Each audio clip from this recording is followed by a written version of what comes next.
किस वार्ता को ले जाए? देखिए, कल प्रधानमंत्री जी की तरफ से एक निमंत्रण आया कि माननीय प्रधानमंत्री जी अपना सपना पूरा करने के लिए फ्रेट कॉरिडोर का वर्चुअल उद्घाटन कर रहे हैं।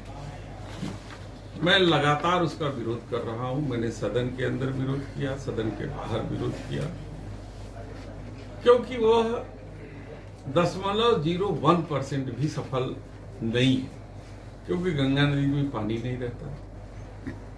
किसानों तक को पानी जब उनकी आवश्यकताओं के अनुसार पंप कैनाल के जरिए नहीं मिल पाता, क्योंकि उतना पानी उपलब्ध नहीं होता।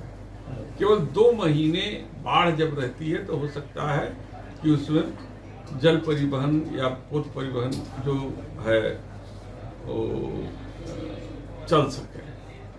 तो ऐसी परिस्थिति में केवल 0.01% की सफलता के लिए 3 गांव के जो है गरीब किसानों की जमीन औने पौने दाम पर जबरदस्ती छीनने का प्रयास शासन कर रही है, जिसमें हमारे मलाह समाज के लोग हैं, हमारे अन्य पिछड़ी जातियों के लोग हैं, अल्पसंख्यक समाज के लोग हैं, जो किसी तरीके से अपना जीवन यापन कर रहे हैं, भूमिहीन ज्यादातर हैं। मेरा मानना यह है कि यदि आपको सपना पूरा करना है तो आप इतना पैसा अडानी को दे रहे हैं, आप कम से कम इतना पैसा जरूर जो है उस परियोजना के लिए दे दीजिए जिससे किसानों को उचित मुआवजा मिल सके, उनको विस्थापित करके उनको मकान मिल सके, बन सके, ताकि वो खुशी खुशी जो है कि अपनी जमीन दे दें और आपकी परियोजना भी सफल हो जाए। लेकिन पता नहीं क्या है कि किसानों को, गरीबों को पैसा देने में यह सरकार इतनी कंजूसी करती है, जबकि देश के बड़े उद्योगपतियों को पैसा देने में उनके हाथ पूरे खुले रहते हैं। जब ये सरकार बनी थी इस देश में, तो देश के अंतिम व्यक्ति की तकलीफों को ध्यान में रख करके कल्याणकारी राज्य बना था और उस पर सारी योजनाएं बनी थी।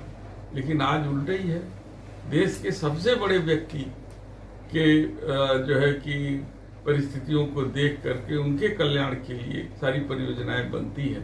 इसलिए हम समाजवादी होने के नाते हम किसानों के साथ खड़े हैं और विरोध किए हैं। आज शाम को प्रधानमंत्री मन की बात को संबोधित करने वाले हैं, किस तरह देखते हैं? मैं कहा कि बहुत हो चुकी मन की बात, अब सुनिए प्रधानमंत्री जी जन की बात। तो जन की बात यदि आप सुनेंगे तो देश का कल्याण होगा।